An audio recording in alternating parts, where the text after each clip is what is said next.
real estate heir Robert Durst made headlines when his wife disappeared in 1982. Since then, he's been suspected of killing a neighbor and another friend, and in a new HBO documentary, he's answering all the charges for the first time.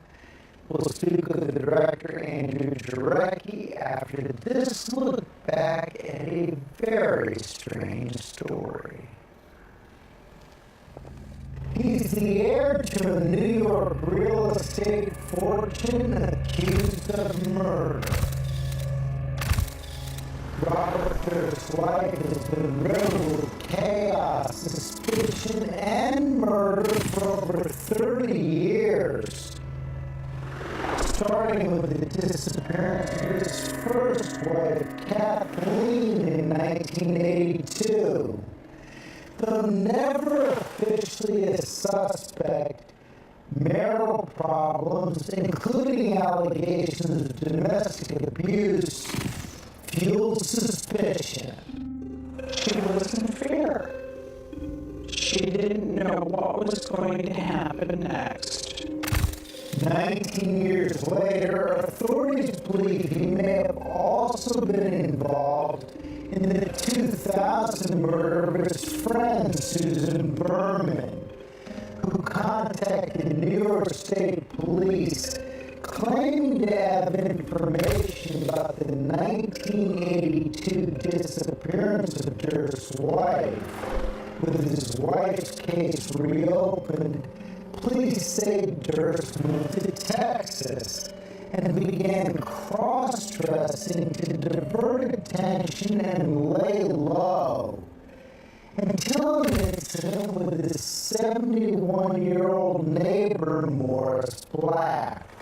Durst admitted to shooting his neighbor in self-defense, then cutting his body up before tossing the pieces into the bay.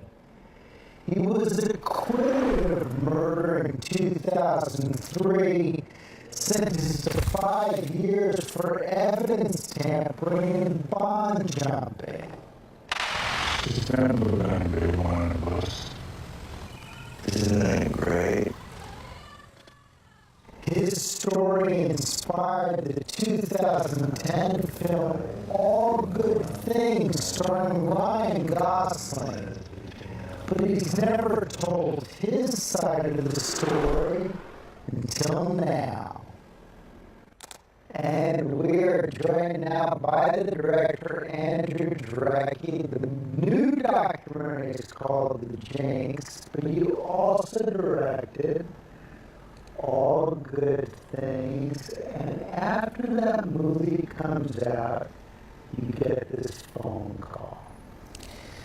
Yeah, it was very surprising, but we had made this movie, All Good Things, and thought carefully about trying to make it as accurate as possible. And I remember saying to my partner when we were writing that movie, I would like to make a movie that the real Bob Durst could see and have an emotional reaction to.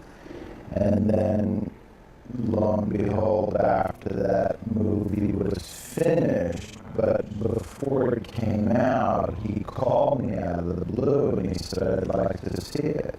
And there's not only like to see it, but then as you start to talk to him, here's an offer that any documentarian must have gone crazy when you're. He says he actually wants to sit down with you and go through everything.